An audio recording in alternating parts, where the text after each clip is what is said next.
Today, we're diving into a story that could literally reshape a G7 nation. Seriously.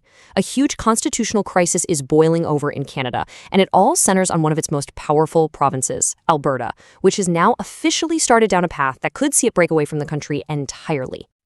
And I want to be really clear here. We're not just talking about some protests or angry political speeches anymore. No, we're talking about formal, legal mechanisms that are actually being put into motion. It is a massive move that has put the entire country on high alert. So this is the big question hanging over everything, right? Is Canada actually breaking apart? It sounds super dramatic, I know, but the steps being taken are very real and the grievances behind them are incredibly deep. So let's break down exactly how we got here and where this whole thing might be headed.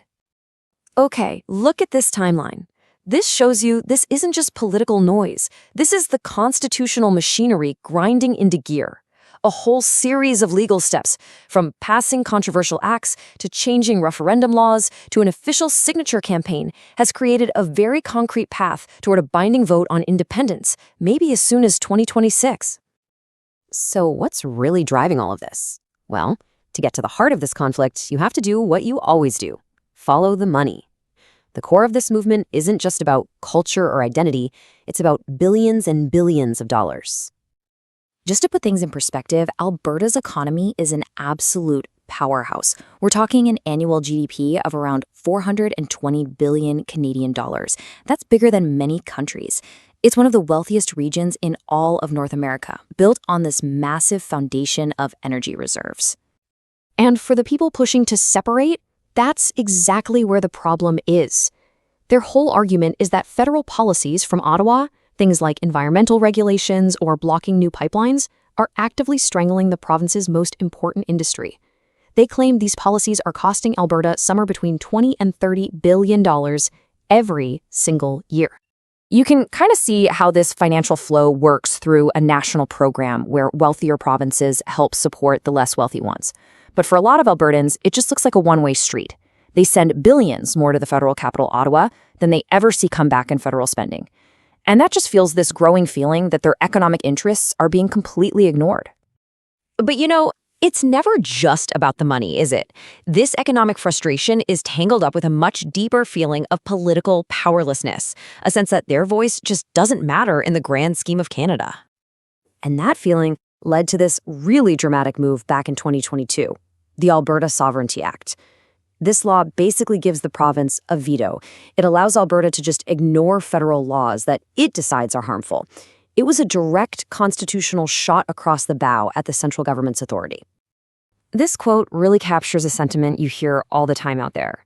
Because of how Canada's population is spread out, federal elections are often decided in the big eastern provinces, before the polls in Alberta have even closed. So you can see how this creates this deep-seated belief that the system is kind of rigged against them, that their votes don't really count in the end. Okay, so you've got the economic anger, you've got the political frustration. Now let's look at the actual mechanics of how a group of activists is turning all that feeling into a potential referendum on the future of Canada itself. The process is surprisingly simple when you break it down. A group called Alberta Prosperity is leading this whole effort. All they have to do is collect about 177,000 signatures, which is just 10% of the voters from the last election. If they hit that number, the government is legally forced to hold a referendum. It's that direct. But what do everyday Albertans actually think about all this? This is where it gets really interesting. While only about 28% of people support full-on independence, the key is understanding the other 72%.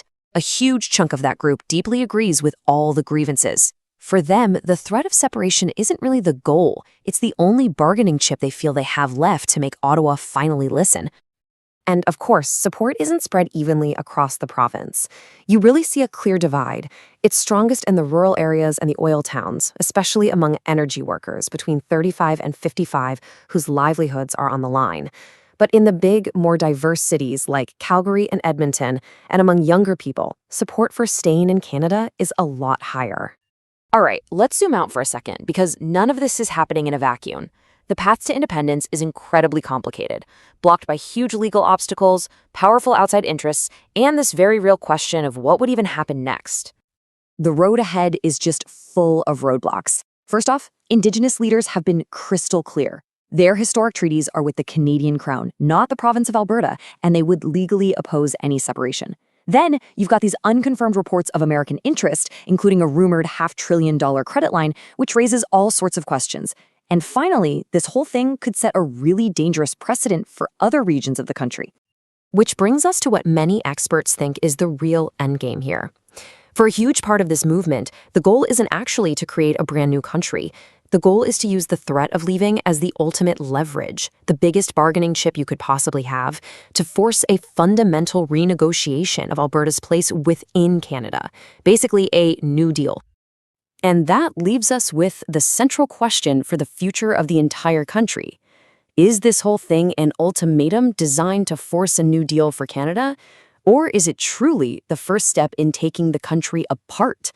For now, that's a question nobody has the answer to.